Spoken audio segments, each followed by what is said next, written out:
السلام علیکم، میں ہوں امینہ خان اور پروگرام ہے میری دھرتی میری دنیا۔ ناظرین، آج کے پروگرام میں ہم دو معذور بہنوں کی داستان پیش کر رہے ہیں جنہوں نے کبھی اپنی معذوری کا شکوہ نہیں کیا بلکہ اسے اللہ کی رضا سمجھ کر اس پر راضی رہیں۔ اس کے علاوہ سیلاب سے متاثرہ بچوں کو حصول علم پر آمادہ کرنے سے متعلق رپورٹس بھی پروگرام میں شامل ہوں گی، جبکہ ٹانک کے ضمنی الیکشن اور پنجاب میں محکمہ تعلیم کی کارستانیوں کا احوال بھی شامل ہے، جس کی وجہ سے طلبہ کا تعلیمی مستقبل داؤ پر لگا ہوا ہے، جبکہ مری میں اغوا برائے تاوان کے ملزمان کی گرفتاری کے ساتھ ساتھ دیگر علاقوں میں امن و امان کی صورتحال بھی زیر بحث آئے گی۔ اس کے علاوہ تعلیم، صحت اور دیگر شعبوں میں عوام کو درپیش مسائل کو بھی پروگرام کا حصہ بنایا گیا ہے۔ ناظرین، پروگرام کا باقاعدہ آغاز کرتے ہیں صبح سندھ کی دنیا سے، نظر ڈالتے ہیں سندھ سے موصول ہونے والی اہم رپورٹس پر۔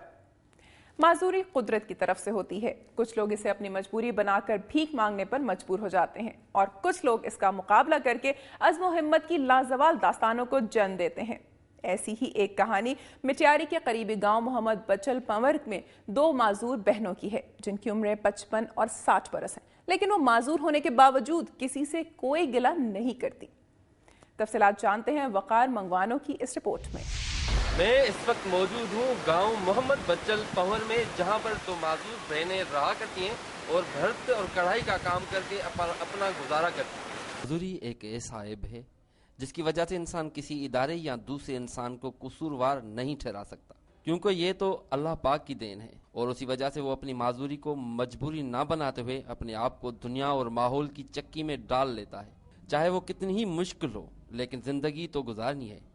ایک ایسی کہانی مٹیاری کے قریب گاؤں محمد بچل پنور میں دو معذور بہنوں کے ساتھ منسوب ہے، جن کی عمر 55 سے 60 سال کے قریب ہے، جو کہ معذوری کی حالات میں بھی کسی سے گلہ نہیں کرتی، جبکہ معذوری کی وجہ سے ان کی شادی بھی نہیں ہو سکی ہے۔ بازوؤں اور پیروں سے معذور بہنوں میں سے ایک بہن ولایت خاتون بھرت اور کڑھائی کا کام کرتی ہے، جس سے دونوں بہنوں کا گزارا ہو جاتا ہے۔ انہوں نے دنیا نیوز کو بتایا کہ ہم ہر وقت ساتھ ساتھ رہتی ہیں اور ان میں بچپن سے لے کر آج تک کبھی لڑائی جھگڑا نہیں ہوا ہے۔ وہ تو پورا دن ہنستی رہتی ہیں اور ایک دوسرے کو لطیفے اور بادشاہوں کی کہانیاں سناتی رہتی ہیں، اور وہ اپنا کام خود کرتی ہیں، وہ کسی پر بوجھ نہیں بننا چاہتی۔ بھرت اور کڑھائی کے کام سے اتنا کچھ مل جاتا ہے کہ بس دونوں بہنوں کا گزارا ہو ہی جاتا ہے۔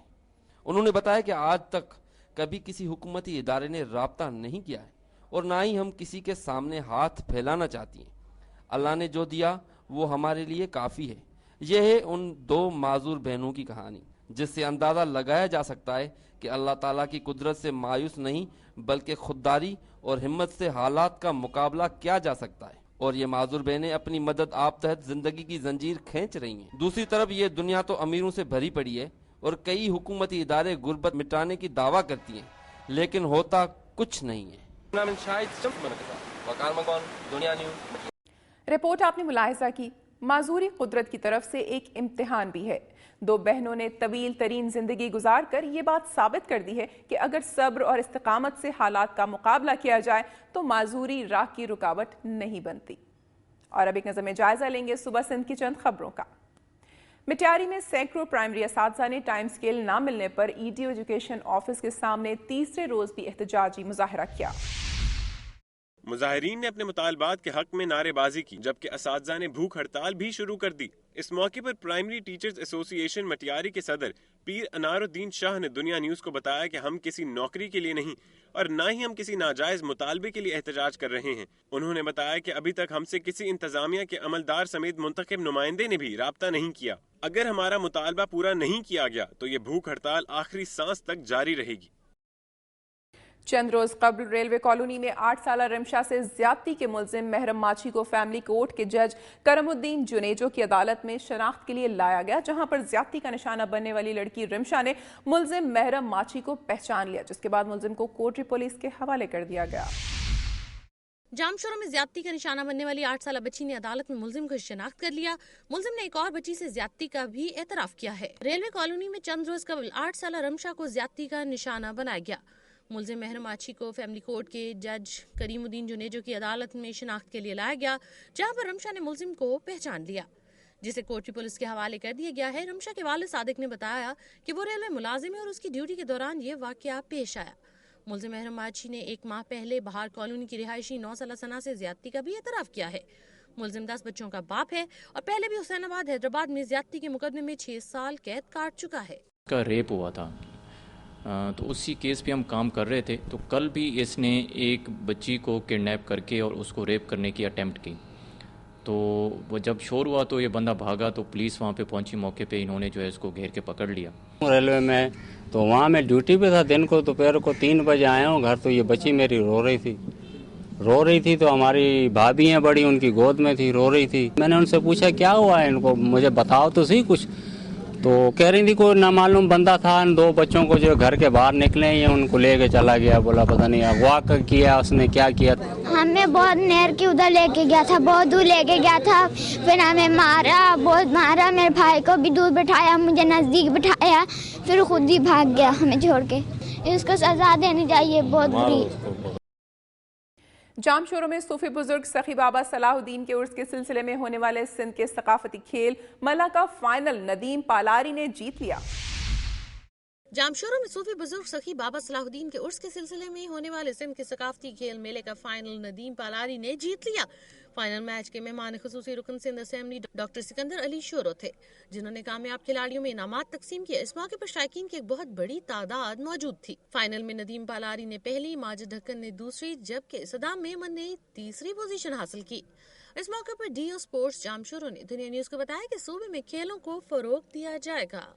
پہلوانوں نے کہا کہ حکومت جہاں دوسرے کھیلوں کے کھلاڑیوں کو مالی گرانٹ اور نوکریاں دیتی ہے، وہیں ملک کے ثقافتی کھیلوں کی سرپرستی کرے اور ان کے کھلاڑیوں کو بھی نوکریاں دینے کے ساتھ ساتھ مالی امداد کی جائے تاکہ وہ بہتر کارکردگی کا مظاہرہ کریں۔ صبح سندھ سے موصول ہونے والی رپورٹس آپ نے ملاحظہ کی، آپ کو لیے چلتے ہیں صبح بلوچستان کی دنیا میں۔ سیلاب کی تباہ کاریوں کے بعد متاثرہ اسکولوں میں دوبارہ بحالی کے لیے ڈیرہ مراد جمالی میں بچوں کو دوبارہ تعلیم کے حصول پر راغب کرنے کے لیے مقامی NGO اور یونیسیف کے تعاون سے شعور و آگاہی کے لیے بیک ٹو اسکول کے عنوان سے ریلی نکالی گئی۔ اس سے متعلق دیکھتے ہیں ڈیرہ مراد جمالی سے ہمارے رپورٹر اختر منگی کی یہ رپورٹ۔ جہاں ملک بھر میں سیلاب نے اپنی تباہ کاریاں مچائیں، وہاں تعلیمی ادارے بھی اس کی زد سے بچ نہ سکے۔ تعلیمی اداروں کی دوبارہ بحالی کے لیے غیر سرکاری تنظیموں کا کردار قابل ستائش ہے۔ سحر آرگنائزیشن یونیسیف کے تعاون سے ڈیرہ مراد جمالی میں بیک ٹو اسکول کے عنوان سے ایک ریلی نکالی گئی۔ ریلی ایم اے جناح روڈ سے ہوتی ہوئی اسپیشل ماڈل ہائی اسکول پہنچی، جہاں ایک تقریب منعقد ہوئی اور تقریب سے خطاب کرتے ہوئے DDO ایجوکیشن محمد صادق عمرانی، سحر آرگنائزیشن کے کوارڈینیٹر علی کاکڑ سمیت دیگر مقررین نے خطاب کرتے ہوئے کہا کہ ریلی کا مقصد سیلاب متاثرہ بچوں کو دوبارہ اسکول میں لانا ہوگا۔ بلوچستان میں تعلیم کی شرح صرف 27% ہے اور ناخواندگی کے اندھیرے کو مٹانے کے لیے والدین کو چاہیے کہ وہ اپنے بچوں کو تعلیمی اداروں میں بھجوائیں۔ ان کا کہنا تھا کہ کسی بھی قوم کو شکست دینی ہو تو اس کے تعلیمی اداروں کو بند کیا جائے، کیونکہ ملک کی تعمیر و ترقی میں اسکول اور کالجز اہم کردار ادا کرتے ہیں۔ علم ہی کی بدولت انسان کو اشرف المخلوقات کا درجہ دیا گیا ہے۔ سیلاب کی تباہ کاریوں نے جہاں دیگر شعبوں کو متاثر کیا، وہاں تعلیمی ادارے بھی شدید لپیٹ میں رہے۔ حکومت کو چاہیے کہ وہ سیلاب زدہ علاقوں میں تعلیمی سرگرمیوں کو دوبارہ بحال کرے تاکہ ملک میں جہالت کا خاتمہ ممکن ہو سکے۔ اختر منگی، دنیا نیوز، ڈیرہ مراد جمالی۔ سیلاب متاثرین 6 ماہ سے زائد عرصہ گزر جانے کے باوجود مسائل کا شکار اور حکومتی امداد کے منتظر ہیں۔ سیلاب سے متاثرہ علاقوں میں جہاں لوگوں کی املاک تباہ ہوئیں، وہیں اسکولوں کو بھی شدید نقصان پہنچا اور ریلیف کیمپوں میں نقل مکانی کی وجہ سے ان علاقوں کے بچوں کا سلسلہ تعلیم بھی منقطع ہوا۔ سرکاری اور غیر سرکاری سطح پر بچوں کو حصول تعلیم کی طرف راغب کرنے کی کوششیں کی جا رہی ہیں، جو خوشائند ہے، کیونکہ علم کے بغیر کسی قوم کی ترقی ممکن نہیں۔ اور ناظرین، اب بات کریں گے سبی کے آرمی پبلک اسکول میں ہونے والے رنگا رنگ سپورٹس مقابلوں کی۔ وقت ہوا ایک بریک کا، بریک کے بعد ملاحظہ کیجیے۔ سوات سے 1 ماہ کے دوران 23 بچوں کو اغوا کر لیا گیا۔ ایک کو 6 لاکھ روپے تاوان کی ادائیگی کے بعد رہائی ملی، جبکہ 2 کو پولیس نے بازیاب کرا لیا۔